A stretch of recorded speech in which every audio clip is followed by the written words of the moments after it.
Welcome back to another YouTube video. So today I'm just gonna be going off basically like the life story of how I got this boat and how it's got to where it's to be today. So I guess starting out, I bought this last year during midsummer and wasn't really looking for a jet boat until I saw it online and was like, that is pretty badass. So I found one. I found this boat simply just on Marketplace. It was about 3 hours north of where I'm at, and he was asking 10 grand for it. Did not run for like a year or two. He claimed everything was brand new, the pump and the engine. So I was like, okay.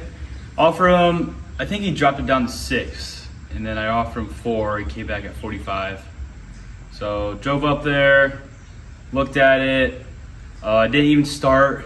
Couldn't get to start because something went wrong with the starter, I think is what it was. So starter's bad, so I couldn't hear it.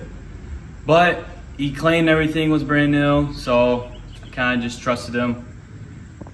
Countered at 4, we met in the middle at 42, which I didn't think was that bad for everything you see here. I think I got the better deal, but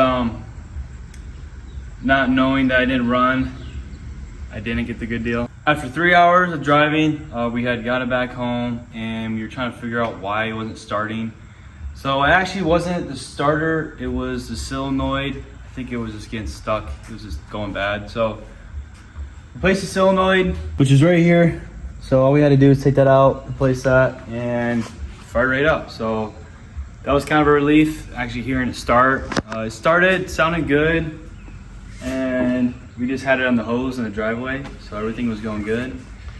And then we decided to take it out. So we started ripping it on the lake a little bit. Carburetor was kind of acting up, but we just had to adjust some of the idle screws, some other things, and it seemed pretty good overall. But yeah, just kind of putzing around, not really hauling butt. It ran really good, so we were happy with it. All right, next weekend rolls around, and I want to take this boat to its full potential.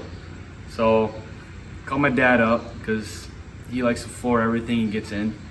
And we go out, we test it, and you know, I just bought this, so I'm playing it safe, kind of just taking it easy. But no, none of that when you're with him. So we ended up, I think we were going around like 5,000 to 6,000 RPMs. So I mean, we're cruising pretty good. We're probably going like 60, 65 miles an hour.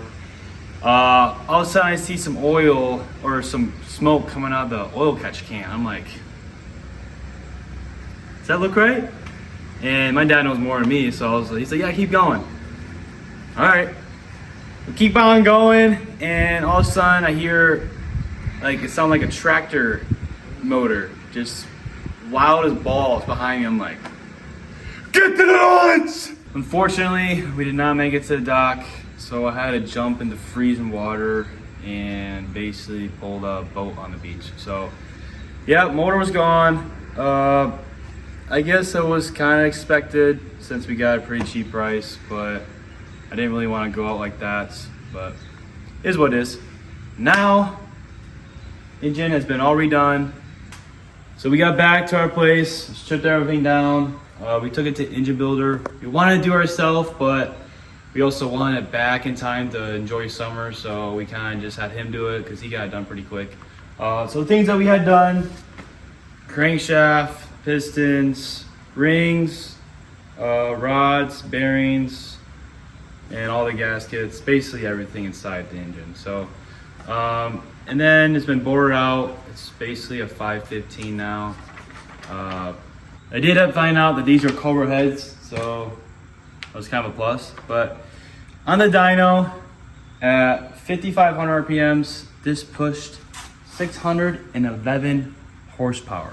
So I think that's pretty good for being naturally aspirated.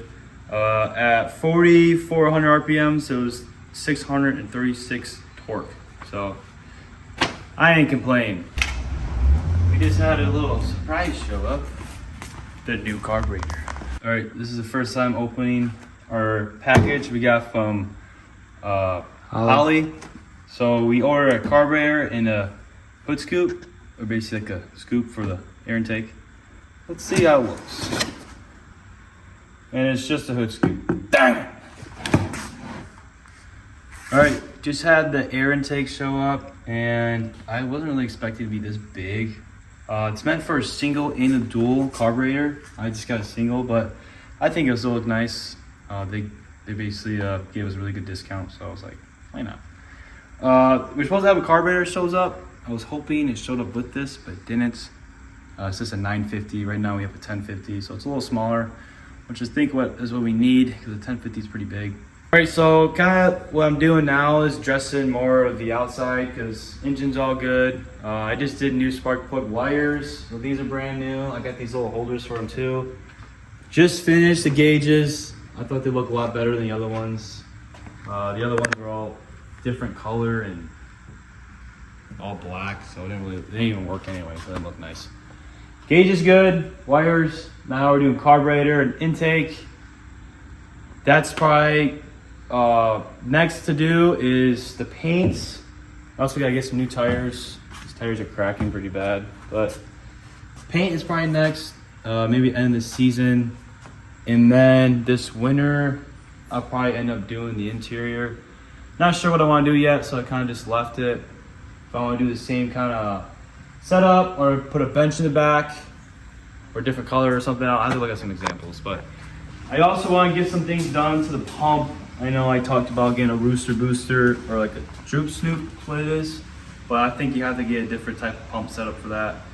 I don't know. You can do so many things to this boat. I'm probably just going to slowly keep on adding to it. So I'll probably have it forever, honestly. This summer, I want to do a lot of trips, and I want to take you guys with me. So that's pretty much it for the YouTube video. If you guys have any questions, just put in the comments. Like and subscribe. I'll see you later.